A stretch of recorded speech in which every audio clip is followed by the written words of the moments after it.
173 BNS की धारा के 1 नंबर फिक्रे में ये बताया गया कि नागरिकों को मौखिक रूप से या किसी भी इलेक्ट्रॉनिक कम्युनिकेशन के माध्यम से एफआईआर संज्ञेय अपराध की सूचना देने का अधिकार दिया गया और पुलिस उस सूचना पर कार्रवाई करने से इनकार नहीं कर सकती। ये बहुत बड़ा एक परिवर्तन किया गया है, ये नागरिकों को पता होना चाहिए। साथ ही बिना किसी शुल्क के एफआईआर की कॉपी भी उस फरियादी को तत्काल दिए जाने का भी प्रावधान इस एक्ट में किया गया है। इसमें कोई भी पुलिस अधिकारी इससे किसी को कॉपी देने से मना नहीं है। जब अपराध दर्ज हो जाता है 90 दिन के बाद अगर वो अपराध पेंडिंग है तो उस आवेदक को पुलिस अनिवार्य रूप से यह अवगत कराएगी कि उसके जो एफआईआर दर्ज हुई थी उसमें क्या प्रगति है। इस बारे में भी जानकारी प्राप्त करने का अधिकार मिला है। जब कोई भी, जैसा भी डीएसपी हेडक्वार्टर बता भी रहे थे, कोई पीड़िता ऐसी आती है जिसके साथ मेडिकल उसका होना है 376 या 354 प्रकरणों में, तो उसकी सहमति से और 24 घंटे के अंदर उसका मेडिकल परीक्षण कराना और 7 दिवस के अंदर संबंधित डॉक्टर को उसकी मेडिकल रिपोर्ट ऑनलाइन और ऑफलाइन दोनों मोड में सबमिट करना कंपलसरी किया गया। 7 दिन से ज़्यादा डिले इसको नहीं कर सकते। एडवोकेट को उनकी मदद के लिए अपनी ओर से वहाँ कोर्ट में लगा सकता है। अभी तक होता था कि केवल गवर्नमेंट एडवोकेट ही रहते थे, उसको उन्हीं पे डिपेंड रहना होता था। वो अगर चाहे तो उसमें अतिरिक्त एडवोकेट को भी लगा सकता है। नागरिकों को दस्तावेज उपलब्ध कराने के लिए भी व्यवस्था की गई है कि जो भी प्रकरण है उस प्रकरण से संबंधित दस्तावेज भी उसको उपलब्ध कराया जाएगा। साथ ही जो भारतीय नागरिक सुरक्षा संहिता की धारा 396 है उसमें सभी पीड़ित नागरिकों को मुफ्त चिकित्सा सुविधा और मुआवजे का अधिकार दिया गया है। तो उसको फ्री ऑफ कास्ट इलाज उसका होगा और उसको मुआवजा भी अकॉर्डिंगली मिलेगा, ये प्रावधान किया गया है। तो थोड़ा सा दबंग है या पैसे की लालच देके गवाहों को धमकाने का काम करते हैं। इस बार बीएनएसएस की धारा 398 में ये भी प्रावधान किया गया है, गवाह संरक्षण योजना, इसका भी प्रावधान किया गया है, जिसमें जो भी गवाह है उनको पूर्ण संरक्षण इस नए एक्ट के तहत उनको दिया जाएगा। आवेदन करने पर पूरे जो निर्णय हैं उनकी कॉपी निःशुल्क कोर्ट भी प्रदान करेंगे। अभी तक उनको लेने के लिए मशक्कत करनी पड़ती थी, वो भी इस बार कर दिया गया है। और जो नई चीज़ सबसे है डिजिटल एविडेंस और डिजिटल रूप से बहुत सारी कार्रवाइयों का प्रावधान इस बार कर दिया गया है, जिसमें कानूनी जांच है, पूछताछ है या मुकदमा की सुनवाई है, इससे संबंधित चीज़ें डिजिटल प्लेटफॉर्म पे भी नए एक्ट में लाई गई है। धाराएं होती थी, अब उनको 358 धाराओं में कर दिया गया है। पहले 5 तरह के सजाओं का प्रावधान होता था। इस बार ये नई सजा जो अभी हमारे हरमिंदर सिंह जी बता रहे थे, सामुदायिक सेवा, कम्युनिटी सर्विस, ये नई सर्विस जुड़ी है। पहले मृत्युदंड, आजीवन कारावास या उसकी संपत्ति जब्त करने का या जुर्माने की, इस तरह की 5 सजाएं होती थी। अब ये नई सजा उसमें जोड़ दी गई कि कम्युनिटी सर्विस भी 6 तरह के अपराधों में, अगर वो कोई आरोपी है तो उसको बिना कोई उसको पैसा दिए उससे ये सेवा दी जाएगी और वो संबंधित मजिस्ट्रेट साहब उसमें तय करेंगे कि क्या इनसे कम्युनिटी सर्विस करना है। इसमें जो छोटी छोटी चीज़ें बता देता हूँ कि कोई पब्लिक सर्वेंट अगर किसी तरह के व्यापार में संलग्न है और वो अगर सिद्ध होता है तो उससे भी कम्युनिटी सर्विसेज ली जाएंगी। और इसी तरह से कोई उद्घोषणा धारा 84 की होती है और उसके बाद वो गैरहाजिर है और फिर उसको उपस्थित होता है तो उसको भी मजिस्ट्रेट कम्युनिटी सर्विसेज में ले आ सकते हैं। इसी तरह से कई बार आप लोगों ने देखा होगा कि कई लोग आत्महत्या की धमकी देते हैं। हम लोगों के कार्यालयों में बड़ी आम बात थी, कैरोसिन लेके आ गए और वहाँ पे बोले कि हमारा ये कर दो, नहीं तो हम आत्महत्या करने जा रहे हैं। इसको भी उन्होंने जो आत्महत्या से करने का प्रयत्न करते हैं उनको भी कम्युनिटी सर्विसेज की सेवा सजा में लाया गया है कि उनको भी इस तरह से डिमोरलाइज किया जाए और उनको भी कम्युनिटी सर्विसेज कराई जाए। उनसे 5,000 रुपये से कम की अगर कोई चोरी करता है और पहली बार कर सजा याफ्ता होता है तो उसको भी कम्युनिटी सर्विस करने के लिए मजिस्ट्रेट ऑर्डर कर सकता है। इसी तरह से कोई अगर सार्वजनिक जगह पे नशे की स्थिति में कोई अपराध करता है, उत्पात करता है, तो उसको भी कम्युनिटी सर्विस में लाया जाएगा। और मानहानि है, ये एक लास्ट फिक्रा है, अगर कोई किसी की मानहानि करता है और उसके तहत भी उसको कम्युनिटी सर्विस का आदेश दिया जा सकता है। ये 6 तरह की सजाएं हैं। इसमें महिलाएं और बच्चों के लिए इस बार विशेष ध्यान रखा गया है। इसमें मुख्य रूप से सामूहिक बलात्कार जब किसी महिला के साथ होता है, सिद्ध होता है, तो उसमें मृत्युदंड का इस बार प्रावधान किया गया है। ये बहुत ही महत्वपूर्ण एक इसमें है। उसमें भी सख्त सज़ा का प्रावधान इस बार पहली बार अलग से किया गया है कि ऐसे लोगों को भी सख्त सज़ा दी जाए।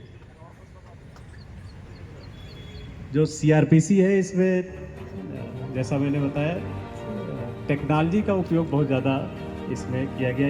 EFIR एक शब्द आया है, उसमें कोई भी आदमी मोबाइल फ़ोन के द्वारा, किसी अन्य वीडियो के द्वारा, ईमेल के द्वारा थानों पे अपनी सूचना संज्ञेय अपराध की भेज सकता है, लेकिन उसकी FIR उतने पे दर्ज हो जाएगी ये नहीं होगा। उसको जब वो सूचना देता है उसके 3 दिन के अंदर उसको संबंधित थाने पे जाना पड़ेगा और वहाँ पर उसको साइन करके बताना पड़ेगा कि ये मैंने ही ये शिकायत भेजी थी, तब वो FIR उसकी दर्ज होगी।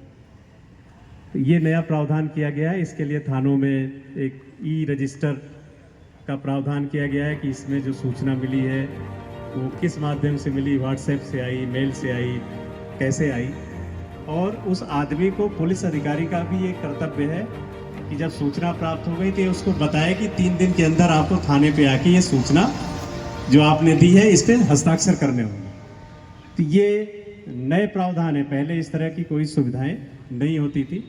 और अगर वो 3 दिन में नहीं आता है, उसके बाद आता है, तो वो फिर फ्रेश एक आवेदन के साथ अगर देगा तो उसको फिर पुलिस सुनेगी। जो EFIR है वो ना करके फिर सामान्य FIR के रूप में उसको ट्रीट किया जाएगा। कोई भी विवेचक हमारा है, ऑडियो वीडियो के माध्यम से मोबाइल से उसका स्टेटमेंट ले सकता है और उसको सेव करके वो कोर्ट में पहुंचाएगा, तो वो बाकायदे मान्य इसको किया जाएगा, कहीं उसमें कोई दिक्कत नहीं है।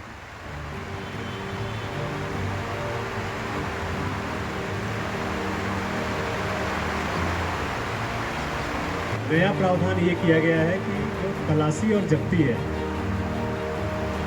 उसकी भी वीडियोग्राफी में अनिवार्य कर दी गई है। कोई भी FIR में अगर किसी आरोपी के यहाँ पुलिस जाती है, कोई जब्त करती है या तलाशी लेती है, तो उसकी बाकायदे वीडियो रिकॉर्डिंग होगी और 48 घंटे के अंदर उस रिकॉर्डिंग को संबंधित मजिस्ट्रेट के यहाँ ईमेल के माध्यम से या अन्य साधनों के माध्यम से उसको कोर्ट तक पहुंचाया जाना अनिवार्य कर दिया गया है। जिससे कई बार जो ये आरोप लगते थे कि पुलिस जाके ज़बरदस्ती कोई चीज़ वहाँ पे उठा रही है, कर रही है या लोगों के साथ दुर्व्यवहार कर रही है, इन सब चीज़ों में पारदर्शिता आएगी और सही कार्रवाई इसमें पुलिस कर सकेगी, ये भी सुनिश्चित है। उसका पहले कोई अपराध नहीं होता था, लेकिन उसको अब गैर जमानती और गैर जुर्माने वाला अपराध बना दिया गया है। उसमें उसको छीना जब्ती अब कहीं भी कोई मोबाइल की करेगा, गाड़ी की करेगा, चेन की करेगा, तो उसके लिए अलग से धारा इसमें 304 BNS लागू कर दी गई है। इसी तरह से जो आतंकवादी कृत्य है ये पहले शामिल नहीं था हमारे IPC में। इस बार इसमें नया एक धारा 113 BNS जोड़ के और उसको आतंकवादी कृत्य को भी उसमें परिभाषित किया गया है, जो भारत की एकता, अखंडता, संप्रभुता, सुरक्षा, आर्थिक सुरक्षा के लिए खतरा पैदा करते हैं, ये आतंक फैलाते हैं, उनके विरुद्ध धारा 113 बीएनएस के तहत सख्त कार्रवाई की जा सकती है। सही नहीं है, लोकतंत्र में है, तो जो राजद्रोह था उसको समाप्त कर दिया गया। अब उसकी जगह देशद्रोह को ऐड कर दिया गया है और धारा 152 बीएनएस के तहत देशद्रोह को, इसमें भारत की एकता और अखंडता को खतरे में डालने वाले जो कृत्य हैं उनके लिए देशद्रोह की धारा इसमें लगाई जाएगी। आपने देखा होगा कई बार मॉब लिंचिंग होती है, भीड़ इकट्ठा होके कई बार चोरी करने में या अन्य किसी तरह की चीज़ों में लोगों को इकट्ठा होकर मारपीट करते हैं जिससे मृत्यु होती है। मॉब लिंचिंग के लिए एक बहुत ही कठोर अपराध इसको माना गया है और इसमें अधिकतम सजा मृत्युदंड रखते हुए धारा 103(2) बीएनएस के तहत इसमें अलग से प्रावधान किया गया है। संभाषित नहीं था, अब जितने ऑर्गेनाइज क्राइम है उनको भी धारा 111 बीएनएस के तहत इसमें शामिल किया गया और जितने भी ऑर्गेनाइज क्रिमिनल्स हैं उनको भी इसके तहत कार्रवाई की जा सकती है। ये केवल पुलिस के लिए बहुत सारी चीज़ें नहीं है, इसमें माननीय न्यायालय को भी बहुत सारे उन्होंने रिस्ट्रिक्शंस दिए, जैसे कि आरोप जब चालान न्यायालय में जाएगा तो 60 दिन के अंदर उस पर चार्जशीट फ्रेम करना कंपलसरी कर दिया है।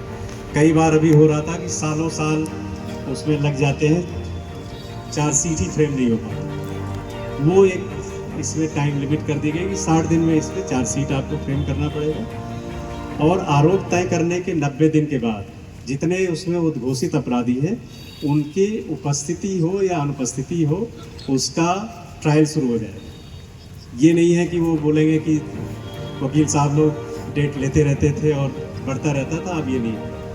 इसमें ये भी कर दिया कि 2 बार से अधिक स्थगन की अनुमति नहीं होगी, मैक्सिमम 2 बार आप उसको डिले कर सकते हो, 2 बार के बाद तीसरी बार नहीं कर सकते। ये भी नए प्रावधान 346 बीएनएसएस में किए गए हैं। अच्छा करने के लिए अब डिजिटल प्लेटफॉर्म पे समन्स वारंट की तामीली को लाया गया है, जिससे अब आजकल जब नए एफआईआर आप कराने जाएंगे तो उसमें आपका व्हाट्सएप नंबर, आपका मोबाइल नंबर, आपका आधार नंबर सब लिया जा रहा है, जिससे अब डिजिटल रूप से हम लोगों के समन्स वारंट को तामील करा सके और जिससे ये प्रक्रिया लिखा पढ़ी की कम हो सके। और मुझे ये बताते हुए बहुत हर्ष हो रहा है कि खंडवा जिले को पूरे देश में मध्य प्रदेश को पहला राज्य चुना गया और खंडवा पहला जिला था जहाँ पे ऑनलाइन प्लेटफॉर्म ICJS और CIS प्लेटफॉर्म से इसको जोड़ा गया है, जहाँ समन्स वारंट का ट्रायल बेसिस पे अभी ये काम शुरू हो गया है तामीली का। तो इसमें खंडवा लीड कर रहा है। तो ये इस कानून की भी ये मंशा थी कि इसको ऑनलाइन मोड पे इसको ले आया जाए। एक ये भी था, कई बार पूरे ट्रायल हो जाते थे और फिर उसमें कि अभी आदेश आर्डर निकलने में टाइम लग रहा है, उसके लिए भी टाइम लिमिट कर दी गई कि 45 दिन जब ट्रायल ख़त्म हो जाए 45 दिन के अंदर उसमें निर्णय लेना ही पड़ेगा। अब इसमें कोई ऑप्शन नहीं है कि हम उसको लंबे समय तक खींच के रखें और उसको आगे बढ़ाएं। एक और जो कैदी हैं उनके लिए भी एक रखा गया है कि ऐसे अपराधी जो पहली बार अपराध करते हैं और अपने विचाराधीन हैं, जेल में बंद हैं और अपनी जो टोटल सजा है उसके 1/3 उन्होंने जेल में काट लिया है, उसके बाद ऑटोमेटिकली वो संबंधित जेलर की ये रिस्पॉन्सिबिलिटी है कि इसकी जानकारी दे कोर्ट को और उसको रिहा कराए, जिससे वो बाकी समय वो बाहर रहे। ऐसा ना हो कि पूरे समय वो जेल में ही रहे और बाद में बाइज्जत बरी होकर निकल जाए। तो ये सुविधा दी गई है कि उसको 1/3 समय अवधि के बाद उसको बाहर कर दिया जाए। बहुत सारी, जैसा अभी कई लोगों ने बताया, इसमें धाराओं का परिवर्तन हुआ है। यहाँ पे सामने आप देखें धाराओं को डिस्प्ले भी किया गया है हर थाने पे, पूरे देश में हर थाने पे ये नए जो हमारे धाराएं हैं, जो रटी रटाए धाराएं थी कि अगर हुआ तो आगे बोलते थे कि भाई 307 कायम करो, 420 जैसे बताया अभी वर्मा जी ने कि 420 कायम करो, अब इन धाराओं का सब बदल गया है। अभी कलेक्टर साहब बताएंगे आपको, जो बहुत सारे प्रतिबंधात्मक कार्रवाइयाँ करते थे, पहले 144 होता था, 151 है, 107-16, ये सब भी बहुत सारी चीज़ें बदल गई, तो उस बारे में कलेक्टर साहब आपको बताएंगे। ये बहुत ही ऐतिहासिक कदम है, ये आप सबको पता है कि ये पूरे आज़ादी का अमृतकाल, अमृत महोत्सव भी चल रहा है, उसमें एक बहुत बड़ा ये निर्णय भारत सरकार ने लिया है, और जिसमें पुलिस, जुडिशरी, प्रशासन, हमारे डॉक्टर्स, हमारे बार के साथी, इसके अलावा सबसे ज़्यादा हमारे आम नागरिक, ये सबको ध्यान में रख के इसको बनाया गया है। और हम सबकी जवाबदारी है कि इसकी जो मंशा है, उस मंशा के अनुरूप हम लोग काम करें, और इस तीनों एक्ट में जो प्रावधान नए दिए गए हैं, उन एक्ट के प्रावधानों के अनुसार लोगों को शीघ्र न्याय दिला सके, इसी मंशा के साथ आज ये कार्यक्रम आयोजित किया गया। आप सभी यहाँ आए, उसके लिए बहुत बहुत धन्यवाद। जुलाई को हमारे देश में जो 3 नए कानून हैं लागू हो रहे हैं, उपस्थित डीआईजी साहब, एसपी साहब, सीएमएचओ साहब मिश्रा जी, शहर के गणमान्य नागरिक, बार के साथी तथा सभी सम्मानित नागरिकजन। जैसा कि अभी आपने जो वक्ताओं ने बोला, उससे ये सभी लोगों ने महसूस किया होगा कि पिछले जब से ये हमारे जो दंड संहिता, साक्ष्य अधिनियम और सीआरपीसी चल रहे थे, इस दौरान जो भी परिवर्तन महसूस किए गए, जहाँ जहाँ तकनीक ने अपना हस्तक्षेप प्रारंभ किया गया, और जो चीज़ों में जहाँ पर कानून के अंतर्गत सुसंगत धाराएं नहीं थी जिससे लोगों को त्वरित न्याय मिल सके, उसी को दृष्टिगत रखते हुए परिवर्तन किए गए। उद्देश्य इतना सा है कि जो आम नागरिक है उसके अधिकारों की रक्षा हो सके, और जो कानून है वो न्याय प्रणाली सुलभ और सबको आसानी से मिल सके। उसी क्रम में परिवर्तन किए गए हैं, और इस कार्यशाला का उद्देश्य यही है कि जो बदले हुए जो हमारे तीनों एक्ट हैं उसको आम जन तक पहुंचाया जा सके, ताकि इस बदले हुए कानून के अंतर्गत जो हमारे पुलिस के साथी हैं, हमारे प्रशासन के लोग हैं और जुडिशरी के लोग हैं, वो विधि संगत शीघ्रता से न्याय प्रणाली को पूरा कर सकें। जहाँ तक एसपी साहब ने आपको बहुत डिटेल से जो पुलिस के तरफ से जो धाराओं में कार्रवाई होती है उसके बारे में विस्तार से बताया। प्रशासन का भी एक पहलू होता है जहाँ पर हम लोग प्रतिबंधात्मक कार्रवाई करते हैं शहर में शांति व्यवस्था को बनाए रखने के लिए। तो उसमें जो हमारी बहुत पॉपुलर धाराएं होती थी, 107-16, 151 होती थी, 144 का ऑर्डर होता था, 133 का ऑर्डर होता था। आज वो जो हमारी भारतीय नागरिक सुरक्षा संहिता है उसमें वो परिवर्तित हो चुकी हैं। और सबसे पहले यदि 107 की बात करें, जिसमें हम लोग 107 जो होता था वो आज 126 हो चुका है, और 116 135 हो चुका है। जब जो हम लोग शांति व्यवस्था बनाए रखने के लिए बॉन्ड भरवाते थे, और अगर उसमें कोई उसका उल्लंघन करता था तो 122 में हम उसको बची अवधि के लिए जेल भेजते थे, या उसकी जो जमानत की राशि जब्त करते थे। अब वो 122 की धारा आज 141 में कन्वर्ट हो चुकी है। आप लोग हमेशा जब आचार संहिता रहती थी या फिर कोई भी त्यौहार का सीज़न होता तो धारा 144 में प्रतिबंधात्मक आदेश जारी किए जाते थे। अब वो धारा 144 से 163 में कन्वर्ट हो चुकी है। और जैसा कि 133 भी होता था, न्यूसेंस हटाने के लिए जो एक ऑर्डर जारी होता था, वो 133 अब 152 में कन्वर्ट हो चुका है। 145 यदि किसी संपत्ति को लेकर दो पक्षों में विवाद होता था, उसको अब 164 के अंतर्गत उसमें अपराध होता है। 151 जो जिसमें पुलिस किसी को शांति भंग होने की शंका के आधार पर गिरफ्तार करती थी, वो 170 हो चुका है। इसी तरीके से ये अधिकार बनाए गए हैं कि लोगों को शीघ्रता से सुलभता से न्याय मिल सके।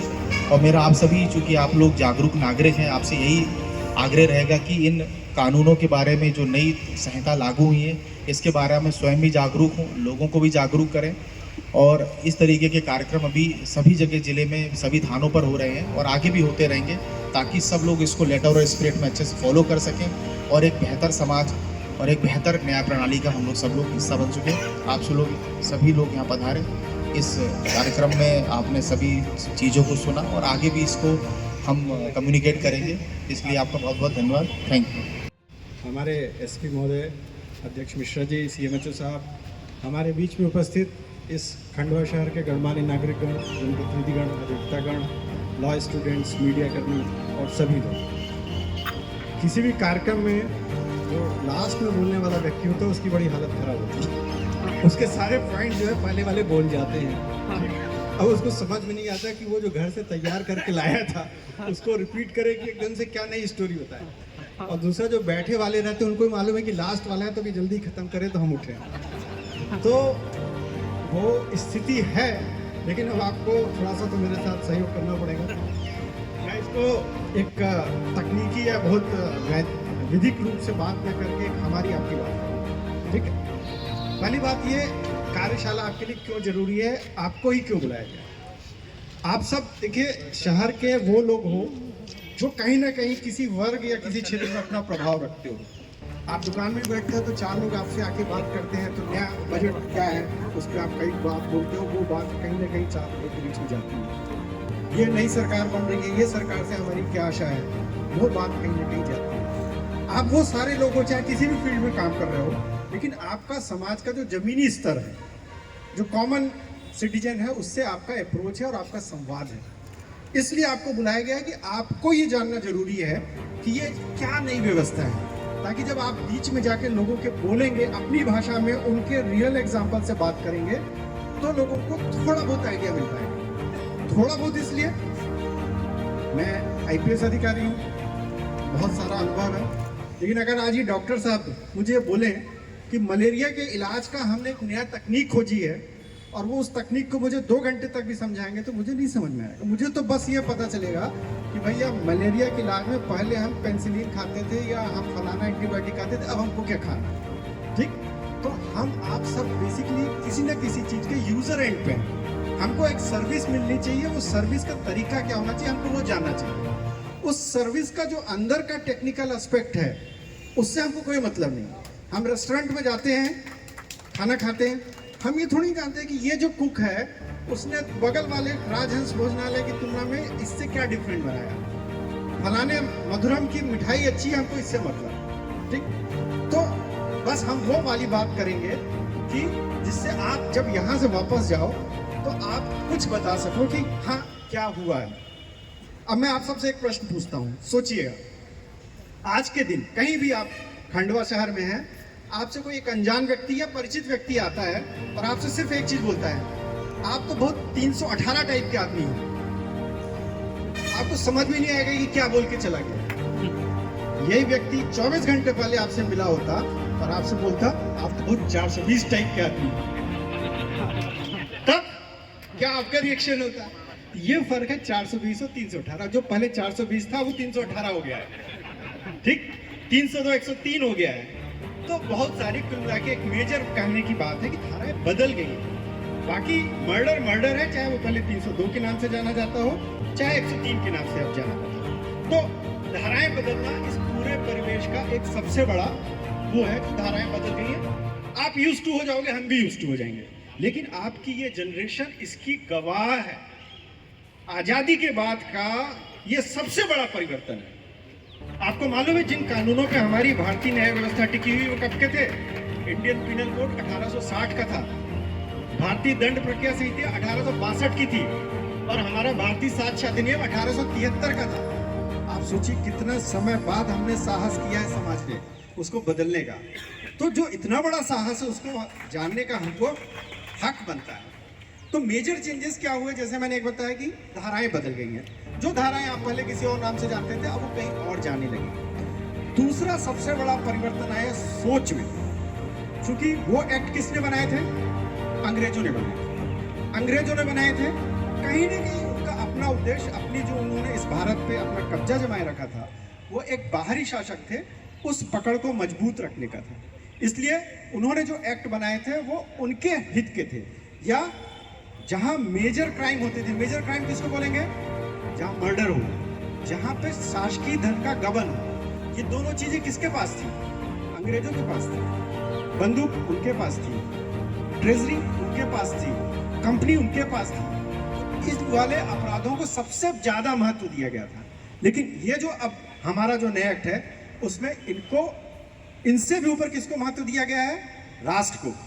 आतंकवाद सबसे बड़ा अपराध माना गया, मॉब लिंचिंग जो हमारी जन व्यवस्था को प्रभावित करता है, कहीं भी भीड़ होकर अपने हाथ में कानून व्यवस्था को ले लेती है, उसको हमने अपराध माना है। संगठित अपराध, आप संगठित अपराध का उदाहरण देख रहे हैं। लॉरेंस बिश्नोई जैसे गैंग जो है वो पूरे देश की, पूरे प्रदेश की अर्थव्यवस्था को प्रभावित कर रहे हैं ट्रैफिकिंग से, तो उनको हमने अपराध माना है।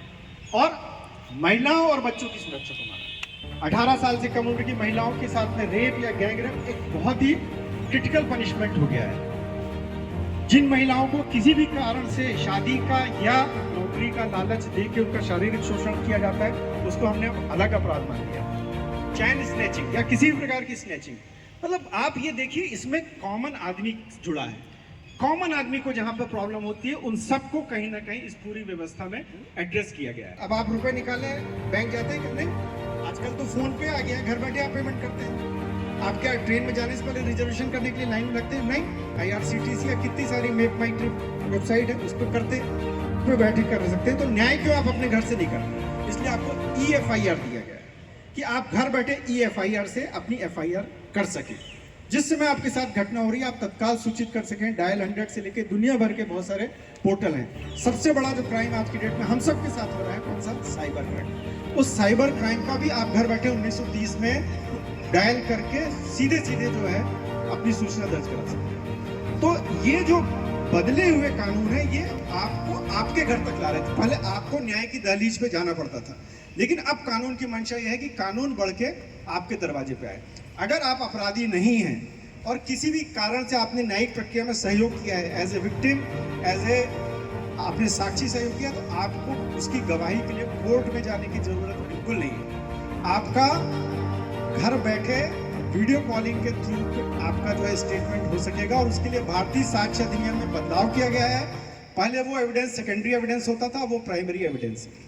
तो आप मंशा समझिए और इस मंशा को आम जनता तक पहुंचाइए कि ये जो 3 बदलाव हैं ये हमारी पीढ़ी गवाह रहेगी। आज के 10 साल 15 साल बाद जब आप लोगों को सुनोगे कि कौन सा अपराध हुआ है 103, तब आपके चेहरे पे मुस्कुराहट आएगी कि आज 103 आपके जेहन में वो ग्रेविटी नहीं पैदा करता जो 302 पैदा करता है। ठीक, तो आपको इन चीजों को, अब कोई भी चीज देखिए क्या स्मूथ नहीं होती। ठीक, एक झटके में किया गया परिवर्तन एकदम से आपसे कोई बोलने लगे कि अब आपसे आज से आप रात में नहीं सोगे, सिर्फ दिन में सोगे। क्या दिन में आप 8 घंटे सो पाओगे? नहीं सो पाओगे। तो जो ट्रांजिशन होता है वो थोड़ा डिफिकल्ट होता है और उसमें हमारी आपकी जिम्मेदारी है। एक हमारा कॉमन मैन थाना आएगा तो हो सकता है वो इन धारा उसके दिमाग में है कि 307 लाख नहीं लगा इन्होंने तो कौन सी धारा लगा, वो समझाना आपका काम है। उसको कोर्ट में गवाही के लिए नहीं बुलाया और मौके पे उसका जो है वीडियो कॉलिंग से करा दिया तो उसको लगा कि इन्हें तो कुछ खेल कर लिया सामने वाली पार्टी के साथ, हमारा तो कोर्ट में जाने नहीं हुआ। तो ये सारी चीजें हैं जिसमें आपको कहीं ना कहीं ये जनमानस में मैसेज पहुंचाना है कि ये कितना बड़ा क्रांतिकारी परिवर्तन है। बाकी खंडवा में अभी खरगोन रेंज में 3 महीने पहले आया हूँ, लेकिन आपके खंडवा से मेरा 3 साल का नाता है। कैसे नाता है? इस खंडवा जिले में जो लगातार एसपी रहे हैं, सत्येंद्र शुक्ला, वीरेंद्र सिंह, मनोज, हम सब चारों लोग बैचमेट हैं। सत्येंद्र शुक्ला जी तो मेरे रूम पार्टनर रहे हैं और करीबन 8 जगहों पे हम दोनों ने अपनी पोस्टिंग और अपने बंगले चेंज किए हैं। वीरेंद्र सिंह मेरे साड़ू भाई हैं और मनोज जी, मैं एसपी छिंदवाड़ा था, मेरे बाद एसपी छिंदवाड़ा आए। तो खंडवा जिले से मेरा बहुत अच्छा कनेक्शन है। अभी आपके बीच में थे, अभी उठ के चले गए नीलेश दुबे जी। नीलेश और हम जो स्कूल में आगे पीछे पढ़ते थे, फिर हम दोनों ने एक साथ गुरु दीक्षा ली थी और आज भी हम लोग शहडोल में जो हमारा धेनु गौ सेवा संस्थान है उसमें मिलकर काम करते हैं। तो आपका खंडवा से भले चाहे आज मैं आपसे व्यक्तिगत रूबरू हो रहा हूँ, लेकिन आपके खंडवा शहर और आपके खंडवा शहर के बारे में मुझे बहुत आइडिया है और निश्चित तौर पर निमाड़ का ये एक सबसे प्रगतिशील शहर है। तो जब ये सबसे प्रगतिशील शहर है तो कानूनों की जो नई व्याख्या है उसकी समझ भी सबसे पहले यहाँ से आनी चाहिए। और मुझे मनोज बताते रहते हैं, हमारे कलेक्टर साहब भी बताते रहते हैं कि जन हित का कोई भी काम हो तो जितना बढ़ चढ़ के खंडवा वाले करते हैं उसकी उन्होंने उसके पहले कई मिसाल दी। तो उस सब के लिए आपको बहुत बहुत साधुवाद और धन्यवाद। से पधारे आदरणीय अतुल सिंह साहब DIG निवारण का हृदय से आभारी हैं कि उन्होंने अपना कीमती समय निकाला और आज इस कार्यक्रम पर प्रकाश डाला और कार्यक्रम से लोगों को लाभान्वित किया। मैं आभारी हूँ कलेक्टर साहब का। कलेक्टर साहब ने भी आज इस कार्यक्रम में उपस्थिति देकर इस कार्यक्रम की गरिमा को बढ़ाया है। हम आभारी हैं एसपी सर के। एसपी सर ने उपस्थिति से सभी लोगों को अपने उद्बोधन से बहुत ही लाभान्वित किया है। हम आभारी हैं श्री मिश्रा जी के, उन्होंने भी अपना अमूल्य समय इस कार्यक्रम को दिया है। हम आभारी हैं जोगावत सर के, जिन्होंने इस कार्यक्रम में आकर के हमारा मान बढ़ाया है। हम आभारी हैं यहाँ के सभी प्रबुद्धजनों के, उन्होंने वकील साहबान के, प्रशासनिक अधिकारीगण के, न्यायिक अधिकारीगण के और जनप्रतिनिधियों के, प्रेस मीडिया के और आम जनता की ओर से जो भी पधारे हैं, हम सभी के आभारी हैं कि वो सभी ने आकर के आज इस उपस्थिति में, इस गरिमा में अपनी उपस्थिति इस कार्यक्रम को गरिमा प्रदान की है। मैं सभी का हार्दिक आभार व्यक्त करता हूँ। धन्यवाद। ये नए कानूनों को लेकर एक वर्कशॉप हुई है पुलिस थाने में, इसको लेकर आप क्या कहेंगे, क्योंकि कानून के रक्षक तो आप लोग हैं। कानून के रक्षक तो ऐसे सभी लोग हैं, क्योंकि ये देश हित के लिए हुआ है जो कानून में बदलाव हुआ है। जैसे ये मेन बदलाव जो हुए हैं, जैसे हमारे उन्नीस सिंह साहब ने भी बताए और मैं भी उसे बताना चाहूँगी कि जो आतंकवाद के लिए है और इनमें जो बहुत बड़ा संशोधन हुआ है, जैसे देशद्रोह की जगह राष्ट्रद्रोह था पहले, अपना तो अब वो देशद्रोह हो गया है। धारा में ये परिवर्तन हुआ है, महिलाओं के लिए परिवर्तन हुआ है और बच्चों के लिए कानून में परिवर्तन हुआ है। ऐसी मतलब धाराएं तो वही है, धाराओं में कोई परिवर्तन नहीं हुआ है, लेकिन धाराएं कम कर दी गई है। जैसे 511 धाराएं थी तो उसको कम करके 358 कर दी। 358 में उन्होंने मेन चीज़ें दे दी है, जैसे जो मतलब बिना जो कोई धारा का मतलब नहीं था, उन धाराओं को कम करके उन्होंने संकुचित करके एविडेंस में भी चेंज कर दी है। सबसे ज़्यादा अभी इस समय वर्तमान में जो चल रहा है, ये ऑनलाइन प्रोसीजर ज़्यादा चलता है, सभी दूर ऑनलाइन चल रहा है। जैसे हमारे कोर्ट में भी BC चल रहा है, EFIR हो रही है, तो इसको बहुत महत्वपूर्ण किया गया है इसमें। जैसे पहले क्या होता था कि एविडेंस एक्ट में जैसे पहले जो था कि यदि कोई पुलिस वीडियोग्राफी करके यदि न्यायालय में पेश करते थे तो उसमें 65B का प्रमाण पत्र देना पड़ता था, लेकिन उसको चेंज कर दिया। उसको चेंज करके अब पुलिस को जो कार्रवाई करेगी वो पहले सेकेंडरी एविडेंस माना जाता था, लेकिन अब वो फर्स्ट एविडेंस माना जाएगा, क्योंकि उसको उसमें 65B के प्रमाण पत्र की प्राथमिकता खत्म कर दी है। और महिलाओं के संबंध में भी पहले गैंग रेप में केवल 10 वर्ष कारावास, आजीवन कारावास हुआ नया कानून में पास्को में है, लेकिन अब उसमें उसमें यदि किसी महिला का गैंग रेप किया जाता है तो उसमें सीधे फांसी की सजा दी जाएगी। और यदि कोई महिला के साथ में पहला फुसला कर शादी का झांसा देकर उसको यदि ले जाता है, साथ रखता है, महिला की शिकायत करते तो उसमें भी कठोर कारावास के प्रावधान किए। बच्चों के लिए बहुत अच्छा नया कानून में किया है कि बच्चों को उठाकर खरीदी बिक्री का जो व्यवसाय किया जाता है उसमें भी कठोर से कठोर कारावास की व्यवस्था की गई है। इस तरह ये नया जो कानून आया है जिससे आज से हम लागू हुआ है, ये वाकई निश्चित रूप से सबके लिए हितकर होगा। आदरणीय, ये जो हमारे खंडवा में कई वर्षों से देख रहे हैं कि लोग ठगी का शिकार हो रहे हैं, तो इसके संबंध में भी कुछ कानून में परिवर्तन आया है? हाँ, इसमें भी आया है ठगी के शिकार हो रहा है। ये वही जैसे अपराध दो तरह के होते हैं, एक तो प्रत्यक्ष और एक अप्रत्यक्ष। प्रत्यक्ष तो जैसे कि सामने आकर उसने चोरी कर ली, हमने देख लिया, उसने हमको मारा, देख लिया। लेकिन अप्रत्यक्ष यही है साइबर अपराध कि जो खाते में से रकम निकल जाती है और रकम निकल के और ऑनलाइन ट्रांजैक्शन हो जाता है, तो इस नए कानून में उसके लिए भी अच्छी व्यवस्था आई है। उसके लिए भी अब जैसे ही आपको पता चलेगा ई-कोर्ट की जो एक तो FIR की व्यवस्था हुई है कि आप घर बैठे अपराध हुआ है तो आप उसकी FIR कर सकते हो, 3 दिन में थाने में आकर उसका अपन साइन कर सकते हैं। और अब आपको यदि आपने अपने मोबाइल से यदि ये ट्रांजैक्शन हुआ है आपके मोबाइल से, आपके नंबरों से, तो आपको अब पहले क्या था कि हमको ही सिद्ध करना पड़ेगा कि भाई आपने इस आपके मोबाइल से इससे यदि अपराध हुआ है तो आप इसको सिद्ध करो कि भाई आप उस समय कहाँ थे, मोबाइल आपके पास कहाँ था या इस मोबाइल से कैसे अपराध हुआ। तो इस तरह से ठगी वाले में भी सब इसमें बस एक धारा उन्होंने 420 धारा को बदल के धारा चेंज कर दी उसमें, लेकिन बाकी तो नए कानून में सारी ये धीरे धीरे हम लोगों की सब रूटीन में आएगा। जैसे पहले हम उन सब धाराओं के आदी हो गए हैं।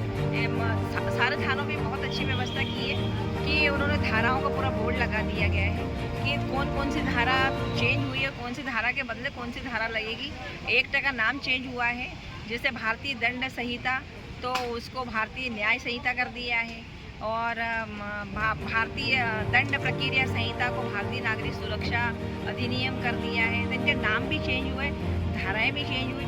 निश्चित रूप से आने वाले समय में सुलभ, सस्ता और शीघ्र न्याय प्राप्त होगा। ऐसी व्यवस्था के साथ ही ये आज जो ये वर्कशॉप हुआ है और ये जो परिवर्तन हुआ है ये उसी के लिए है कि जो पब्लिक सालों तक कोर्ट के चक्कर लगाती है और उनको न्याय प्राप्त नहीं होता है, जल्दी से मुकदमे ख़त्म नहीं होते, उनकी ज़िंदगियां निकल जाती है। उसी के लिए व्यवस्था है कि फटाफट सबको न्याय हुआ, क्योंकि सबको एक लिमिटेशन में बांध दिया है। पुलिस को भी जल्दी चालान पेश करना है, न्यायालय को भी जल्दी चार्ज लगा के मुकदमा 45 दिन के अंदर फैसला देना है। तो ये निश्चित रूप से सबके लिए बहुत अच्छा है। न्याय प्रणाली बहुत अच्छी हो गई और सबके लिए ये हित कर रहेगी। आपका नाम पदनाम? मैं Shrimati Chhaya Sharma, advocate, Khandwa bar association, भूतपूर्व उपाध्यक्ष।